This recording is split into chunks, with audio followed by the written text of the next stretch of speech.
તો આ તરફ ગુજરાતમાં રાજકોટમાં જેતપુરની વાત કરીએ। ભાદર નદીમાં ફીણના ગોટે ગોટા જોવા મળ્યા। જેતપુરના કેરાળી અને લુણાગરા ગામે ભાદર નદીમાં દૂષિત પાણી છોડવામાં આવ્યું હોય તેવી ફરિયાદ ઉઠી છે। ચોમાસામાં ભાદર નદીમાં પાણી છોડવામાં આવે છે અને પ્રદૂષણ માફિયાઓ આ તકનો લાભ લઈ નદીમાં કેમિકલયુક્ત પાણી પણ છોડે છે, જેના કારણે નદીમાં ફીણના ગોટે ગોટા જોવા મળ્યા। સાથે જ સ્થાનિકોનું માનવું છે કે પ્રદૂષિત પાણીથી જીવસૃષ્ટિ તેમજ ખેડૂતો પરેશાન છે। સાથે જ આ પાણી ખેતીમાં ઉપયોગમાં લેવાથી પાકને પણ નુકસાન થાય છે, તેનો ઉપયોગ કરવાથી લોકો પણ બીમાર પડે છે।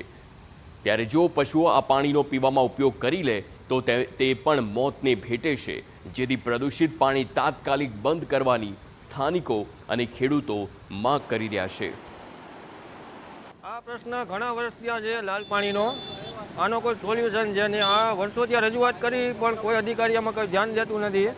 અત્યારે ચોમાસામાં આ પાણી અને ઓલું પાણી, સંગ્રહ કરેલું પાણી, બે પાણી ભેગું કરી અને અત્યારે છોડી મૂકે છે। આ પાણી ખેતીમાં નુકસાન કરે, ઢોરને પીવામાં નુકસાન કરે છે, મૂંગા જીવ મરી જાય છે નાના મોટા, પણ આનો કોઈ પ્રશ્ન હલ થતો નથી। તો ભાદર નદીમાં પ્રદૂષણ બાબતે ડાઇંગ એસોસિએશનના પ્રમુખે બચાવ કર્યો અને હાલ તહેવારના કારણે કારખાના યુનિટો બંધ હોવાનું જણાવ્યું। સાથે જ કારખાનાના યુનિટમાં નીકળતું પાણી ટ્રીટમેન્ટ પ્લાન્ટ સુધી પહોંચાડતું હોવાનું પણ જણાવ્યું। આ પ્રદૂષિત પાણી કાંઠે આવેલા ગેરકાયદેસર ધોલાઈ ઘાટનું હોવાની શક્યતા દર્શાવી છે। ધોલાઈ ઘાટના કારણે જેતપુર સાડી ઉદ્યોગ બદનામ થતો હોવાથી જીપીસીબી આ ધોલી ઘાટો સામે પગલાં લેવાની પણ માંગ કરી રહ્યા છે। છેલ્લા 4 દિવસથી કારખાનાના તમામ બંધ છે, બધી યુનિટો જાહેર રજા જ છે।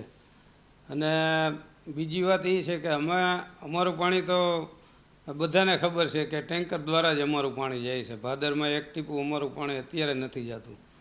તો જે ત્યાં કેરાળી પાસે હોય ડાઉન સ્ટેપમાં ધોધ તો અહીંયા પડે છે, પણ અહીંયા કોઈ ફીણ થતા નથી। તો એનો મતલબ એવો થયો કે પાણી અમારું નથી।